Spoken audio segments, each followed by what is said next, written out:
Hey everyone, I'm Jay, and in this video we're going to add some basic elements into our web page. We're going to add an image, we're going to add some heading tag, some paragraph elements, some text that is, and we're going to make a link out of one of them anyway.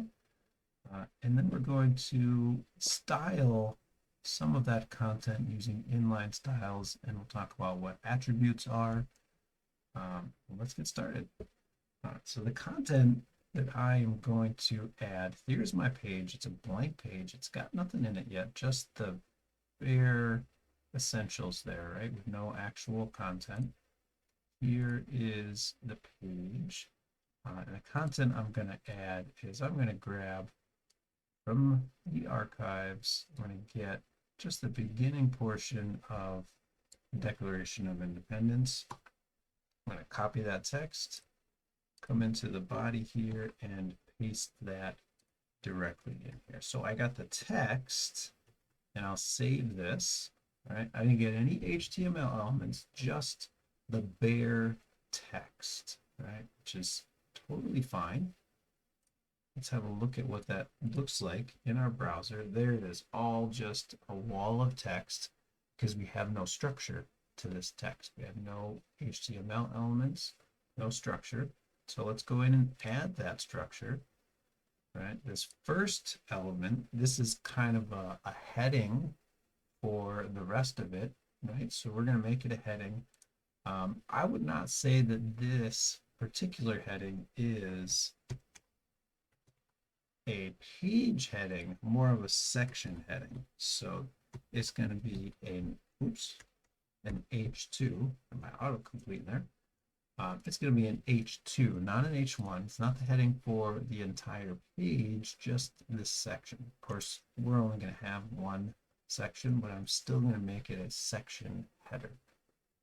And that's a second level H2.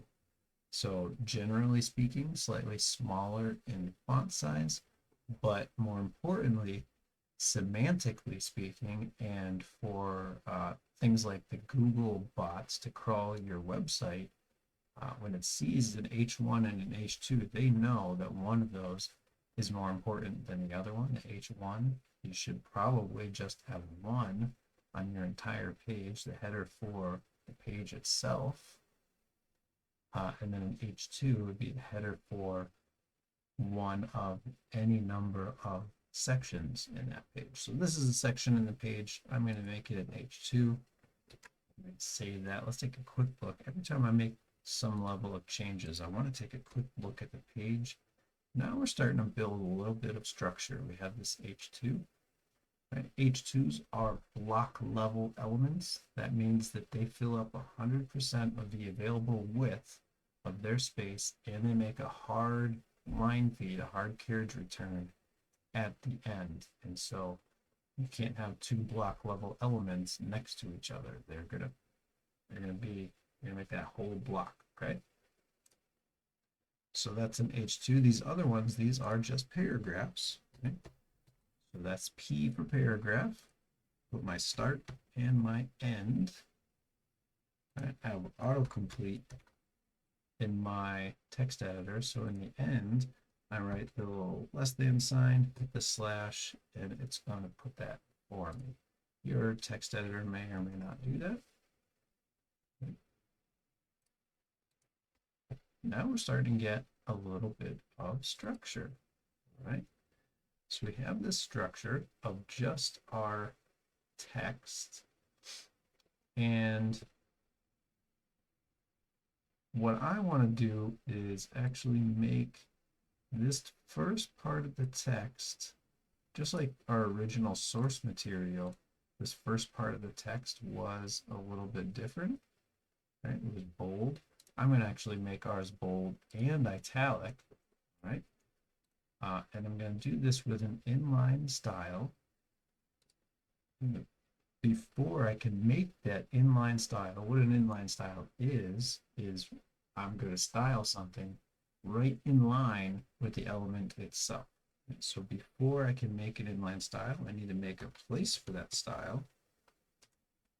and that is something called a span. In this case, it's not always going to be a span. I could have done the entire p tag, could have made the entire paragraph have that style, but I don't want the whole paragraph to be styled. I just want that first line up to that first comma.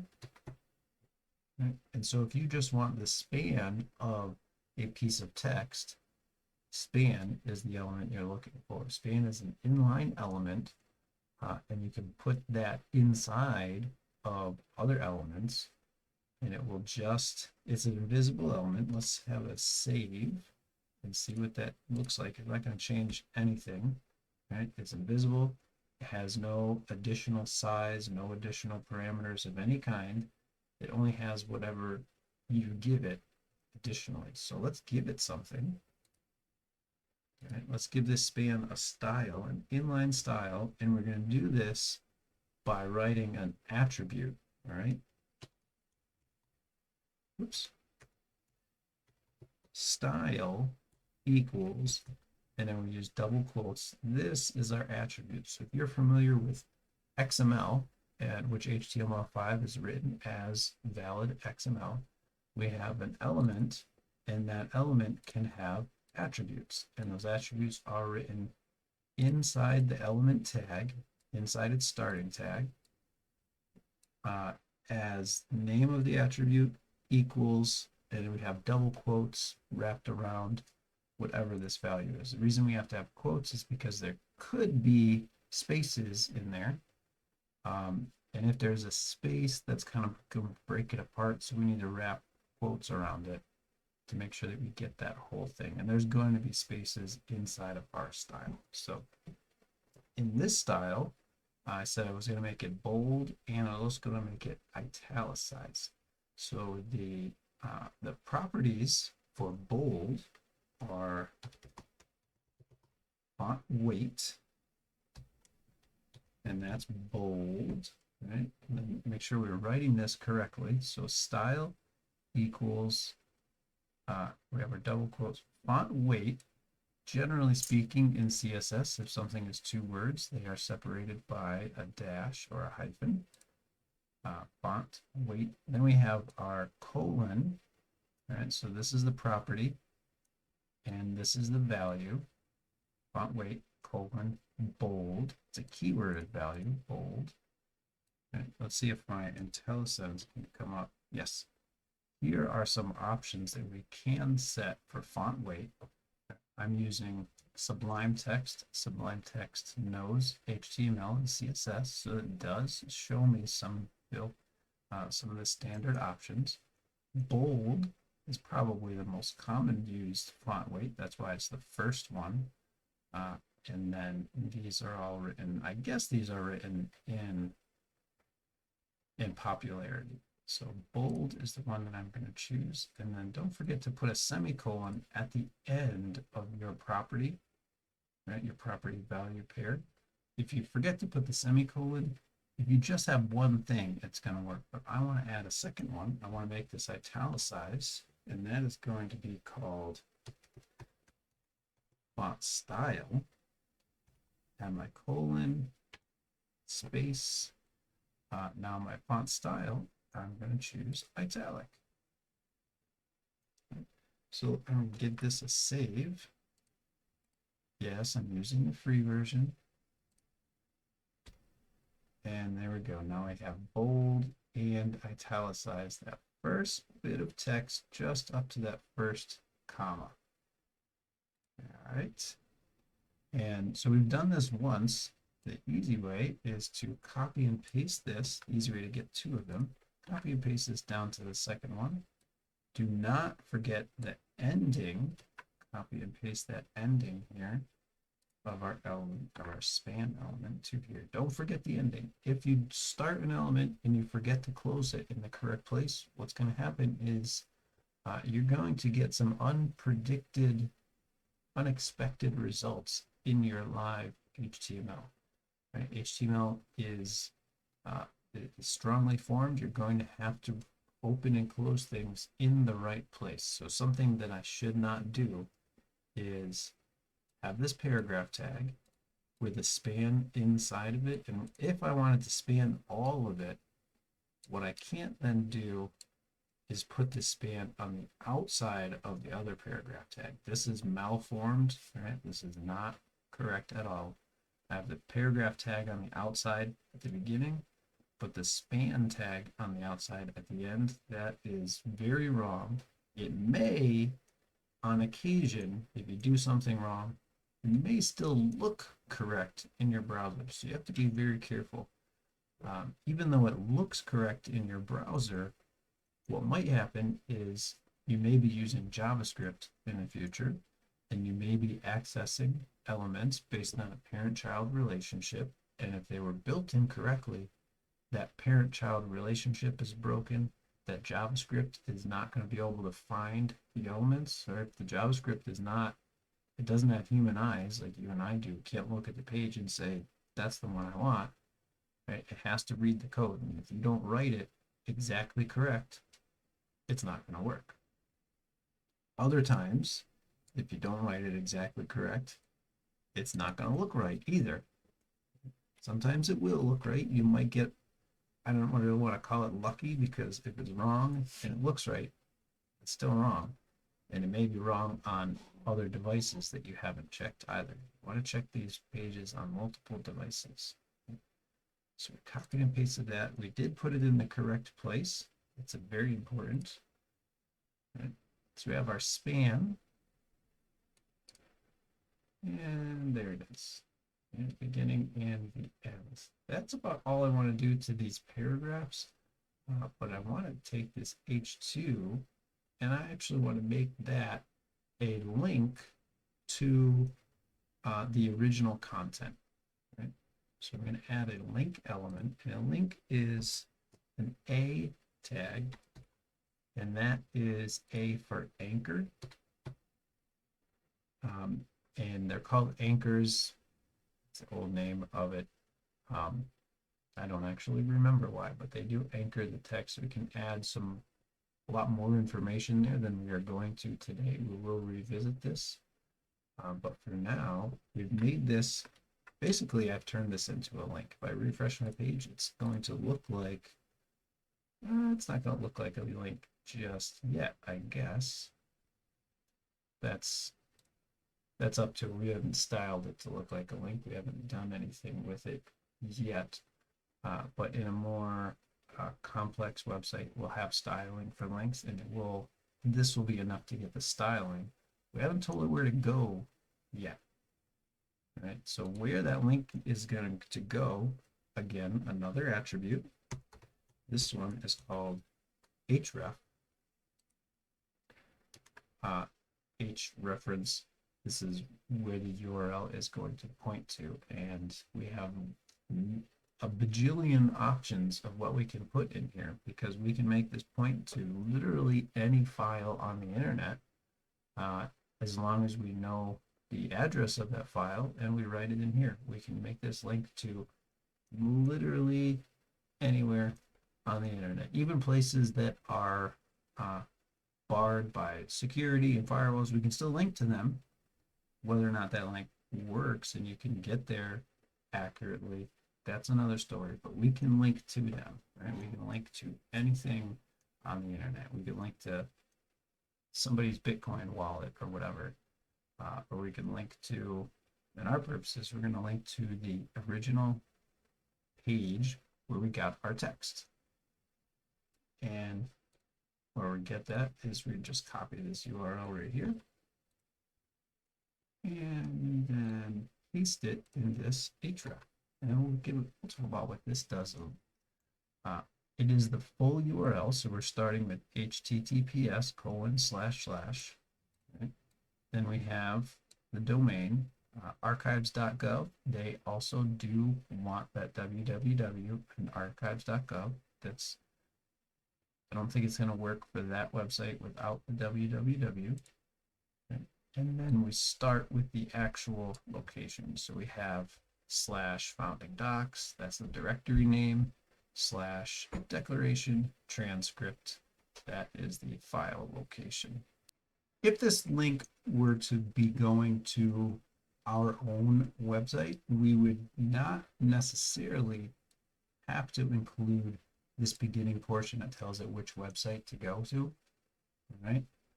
Because we're already at our website, and your browser is going to assume that if you omit this part, we're going to stay on our website. You do want to keep this slash, and you do want to keep all the rest of this information, but you don't necessarily have to include the front.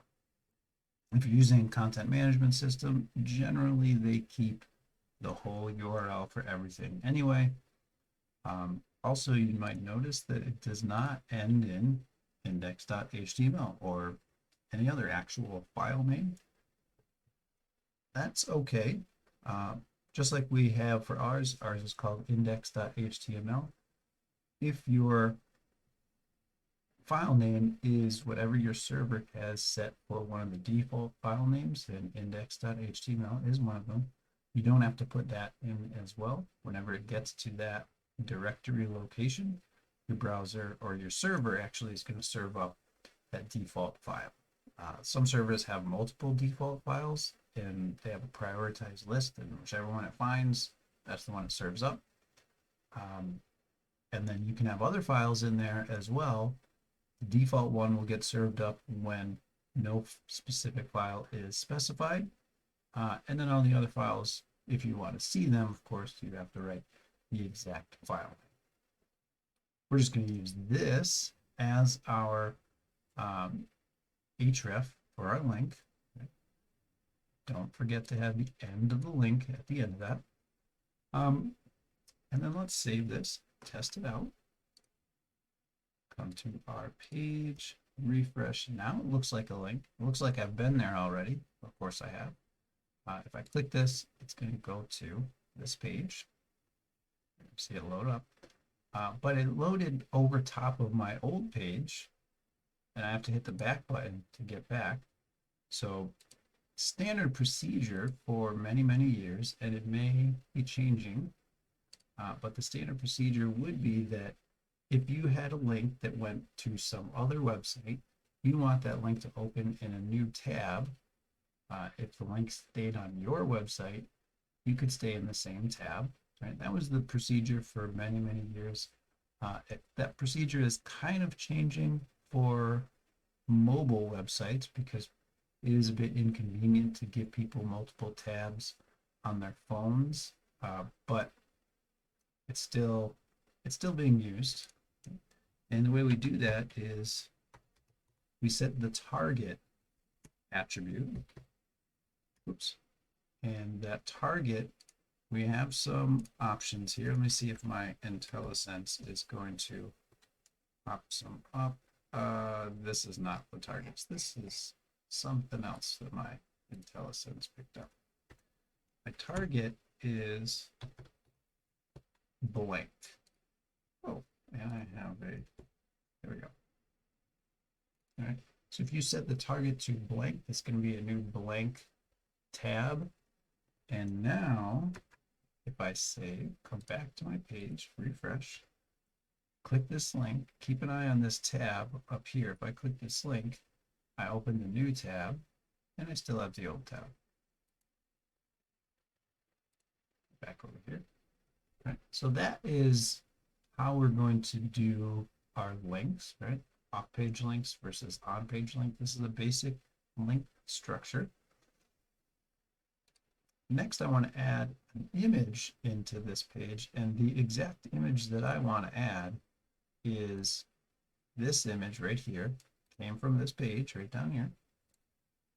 All right, so I'm going to add this image, and something that I can do is I can actually drag and drop, and this will help me get started with this image. So I'm going to click this image and drag it into right where I want it.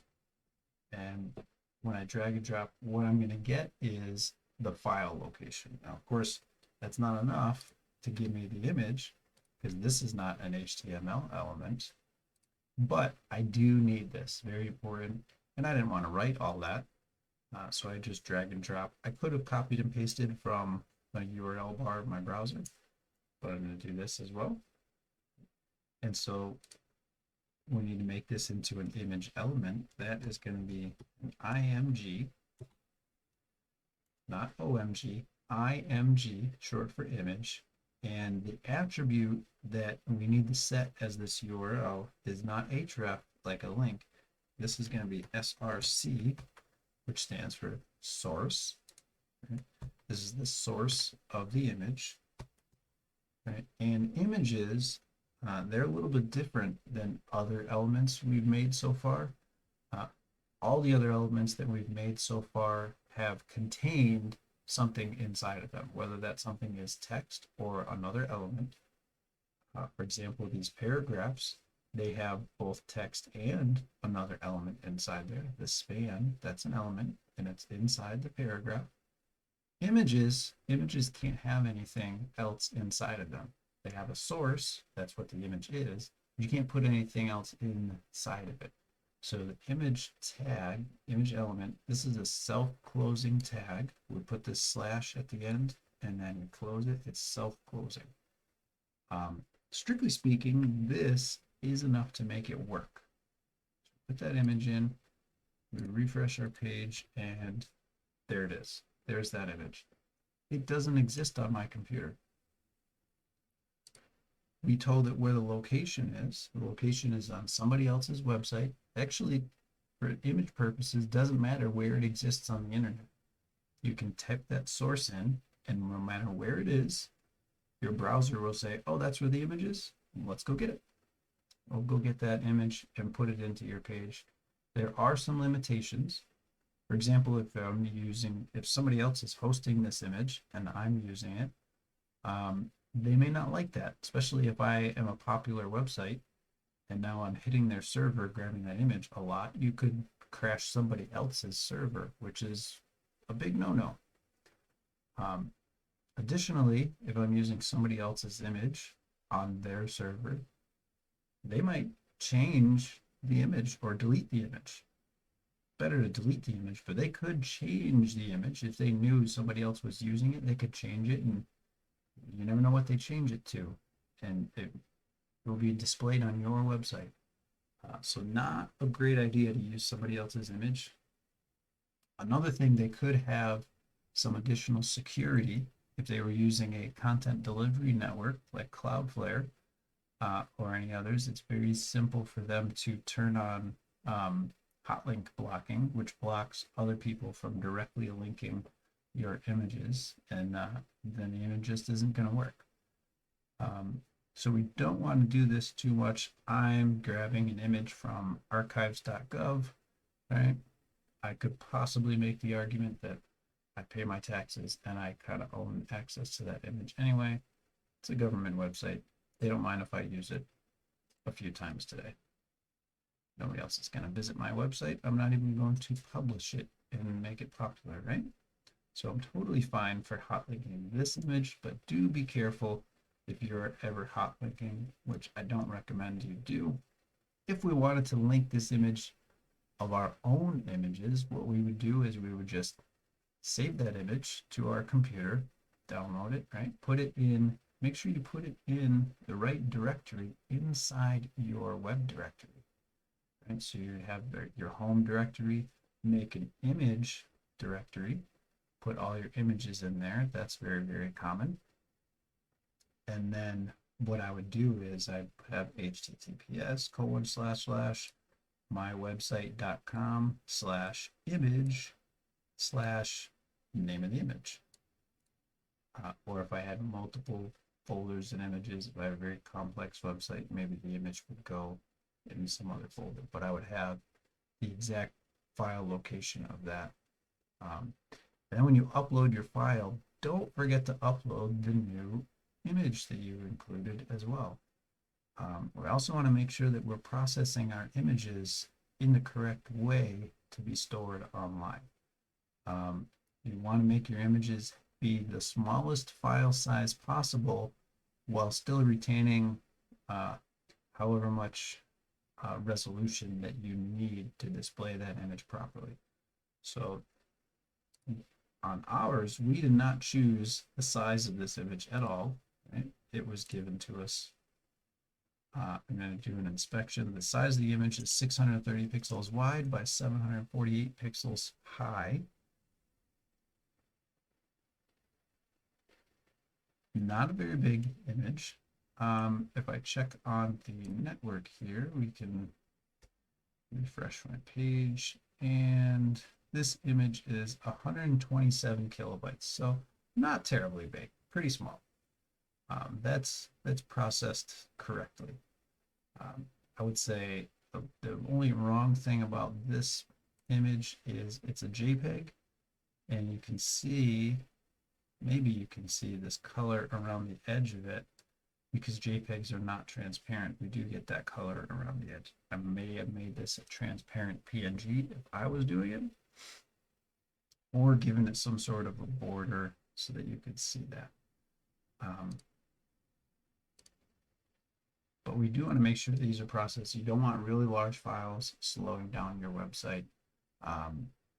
The larger your web page is, the search engines are going to reduce your page ranking for that, so you don't want to do that. And also, it's going to make your website just naturally slower, and your visitors aren't going to like that. Right, so this is the very minimum that we need for our image, but we do actually need some more. We need two more things. We need an alternate, right? If for some reason this image doesn't load, what are we going to show our visitors? We need to give them an alternate, and then we also want to give it a title text, right? So that's one more attribute that we need to give this. The alternate and the title text, actually today, they're going to be the same thing. Right? Oftentimes they are going to be the same thing. The title, Declaration of Independence, the alt text, Declaration of Independence. And let's talk about what these are. Let's refresh my page. If I mouse over, now I can see that's the title. The title pops up as a tooltip for images, right? And what the alt text does, if for any reason this image does not load when my page loads, it's going to show the alt text instead, right? And some of those reasons could be I misconfigured the file name and it couldn't find it. The server went down on the other end and it couldn't find the image. They deleted the file on the other end, couldn't find the image. They're blocking the file on the other end, couldn't find the image. Or I could be a visitor who is using a browser and images are blocked. And that could be for any reason, right? I could be visually impaired and I don't really want to download images. I could be blocking images because I'm running on a limited network and I don't want to download them, right? So for any reason this image doesn't download, the alt text will be displayed in its place. Alt text is very useful because this is going to be that descriptive text that describes what the image is. So, you know, who else is going to see that alt text? The Google search bots, right? So super important that you have that alt text for your users and for your search bots and for yourself, right? And then that title text, if somebody mouses over, that's also going to be descriptive. It's going to pop up that tooltip, right? The title text isn't as required. You may have some design where you don't want the title text to appear, and then you would omit that. But that's how we put that image in here. I am spacing all my elements by one line. That's not required. I just like to do it because it makes it easier to read. Just taking a look at my notes. Okay. So we have all that. Now what we want to do, we styled this text with some inline style. I want to add a little bit of a style to my image. So I'm going to put that in. Oh, I'm also going to give the page a title. Declaration of Independence is the title for my page. That's going to go up in the title bar. Okay. I'm going to make that, oops.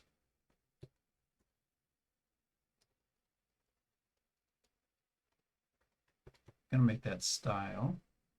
And I'm going to set the type of my style, another attribute, to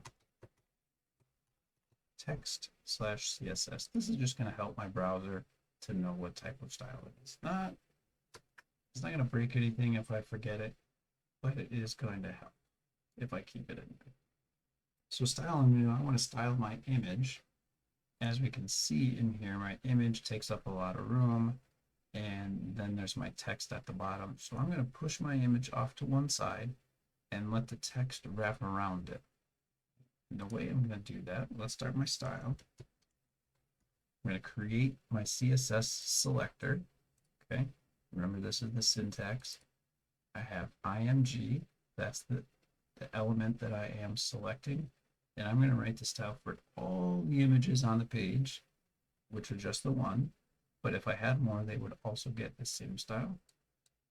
Put my curly braces to wrap around all the properties that I'm going to set, and the first property I'm going to set is called float. And now this is the big money. It's going to tell this image to float to the right, and then things like text are actually naturally going to wrap around it. Browsers have been built for decades so that they would naturally be able to wrap text around a floated image. It's one of the most common layout things that you can do, right? I'm sure you've seen it many, many times. So there we go. I have my image, and the text just perfectly floats. The text perfectly goes just to the edge of the image, wraps over to the next line. One line of code. I did not have to do anything special. Really a powerful tool. But it just doesn't look super pretty, so we're going to add to it. And one of the things I'm going to add is I'm going to change the width of that image. Because the image I think it just kind of takes up too much room. I'm going to say, hey, you should just be 25% of the available width. And then we'll refresh and have a look. I think that looks a lot better. The problem with this is that as my page grows and shrinks, as it grows, it's not too much of a problem. But as my screen size gets smaller, my image gets really too small. And by the time it's on mobile size, it's just unbearably small.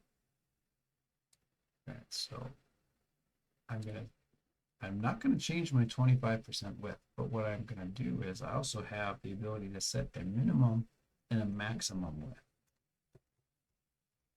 So min width, and this isn't going to be percentage based, this is going to be pixel based, 200 pixels.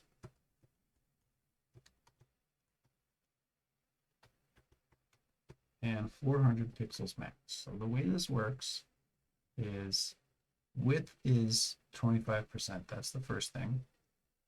And it doesn't matter what order I write these in, they will operate the same.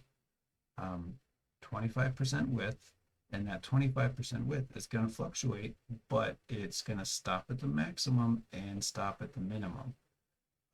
Those are the upper and lower bounds of that width. It's still going to try to be 25% wide, but if the page is too small, if my screen size is too small, it's going to not be any smaller than 200.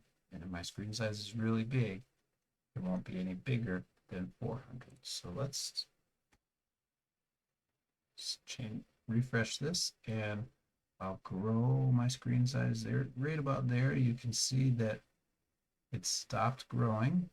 And then as it shrinks, right there, it stopped shrinking. So I'm pretty happy with that.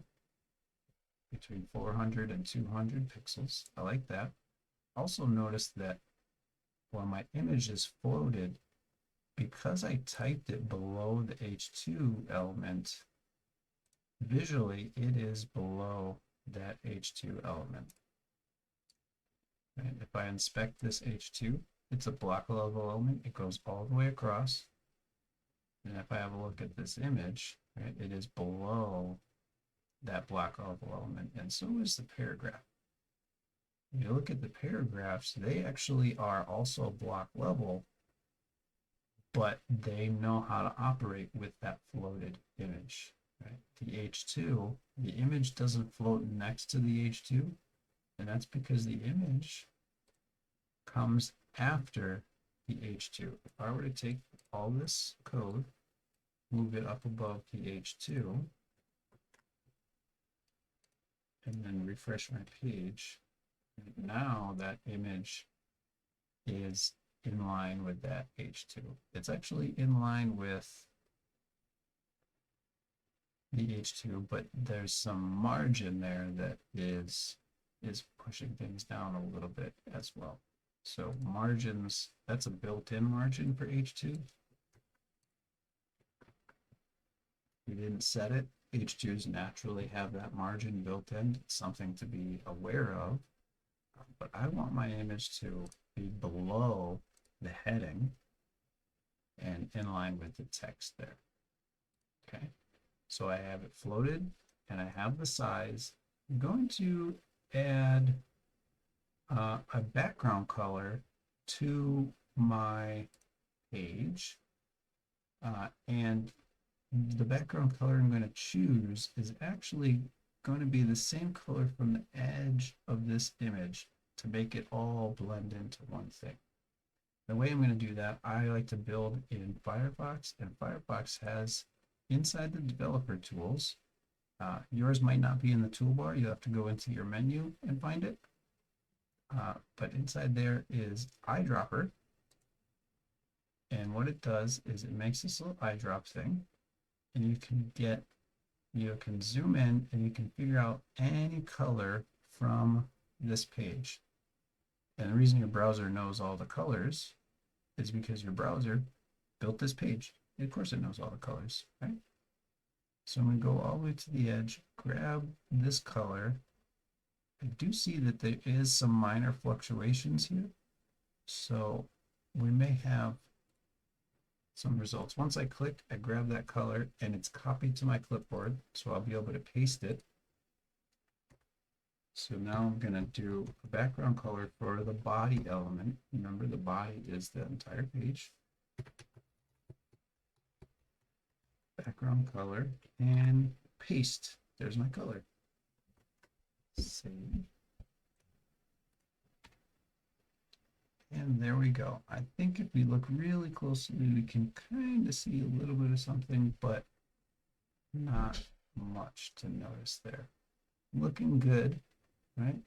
And that is going to be this page. There's one more thing that I had planned. Let's add another style for our H2, and we're going to actually do a text shadow on this text, and I'm going to recolor it as well because I don't like that purple visited link color, and I don't like that blue link color when it's not visited. So let's style the H2, but not the whole H2. Let's not every H2 on the page. Let's style the links that are inside of an H2. The reason I need to style the link is because I want to overwrite the color, and the H2 actually doesn't have that color. It's the link that has the color, and the link is within the H2. So now that I have addressed the link, I could say color equals, and I'm just going to do the hex code for black. I just want black text.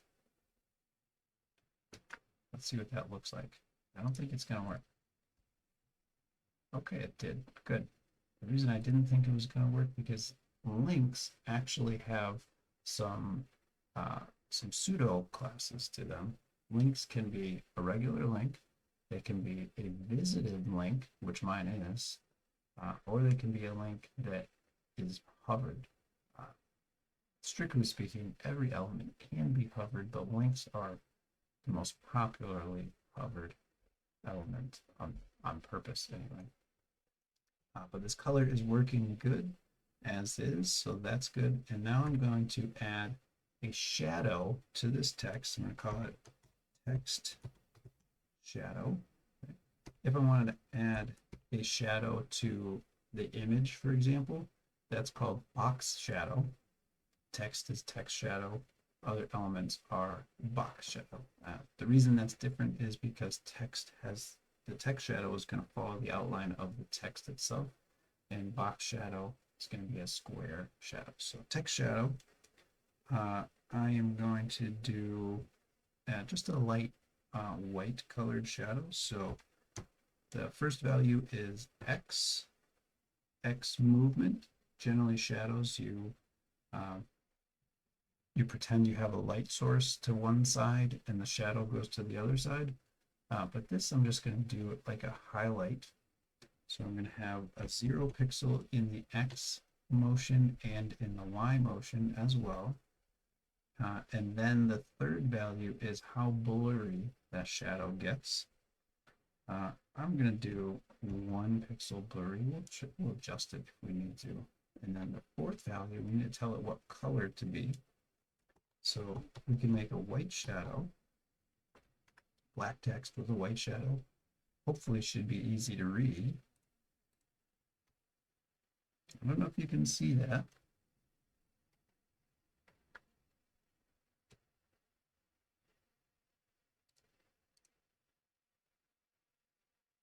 No, maybe 1 pixel is not enough, but I can come into my developer tools and change this. Let's just give it a big number. No, I can't see that at all. It is there. Okay, let's get rid of the blur and do an X and a Y of 1. Now you can just make that out as I turn this on and off. And hit this checkbox here, I can turn it on and off. All right. I don't know if you can see it on your end. I don't know if it's going to make it through the video, but I can see this white shadow here, and I can turn that on and off. Okay, so I'm going to zoom back down, and so I changed some code down here, but this isn't going to save to my page. What I can do though is I can either just make the same edit to my page, or I should be able to copy and paste. And so there's the old and here's the new, and then I'll go ahead and delete the new. Also note that it changed my hex value from FF, FF, FF to the shorthand of FFF.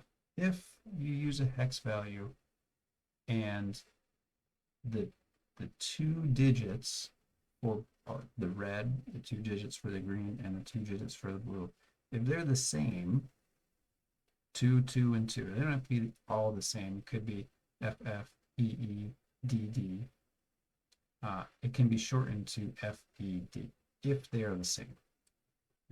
Generally, I don't do that myself, and I'm actually going to copy and paste the long form in there. It's just a habit. I don't like to do the shorthand of my hex codes. But there we have it. We copied and pasted our text, wrote the proper elements around it, put an image in there, styled it a little bit to float to the right, and we put a link over here. We made sure that our link target is set to open up a new tab as well. All right, I hope you learned something. Thanks for watching.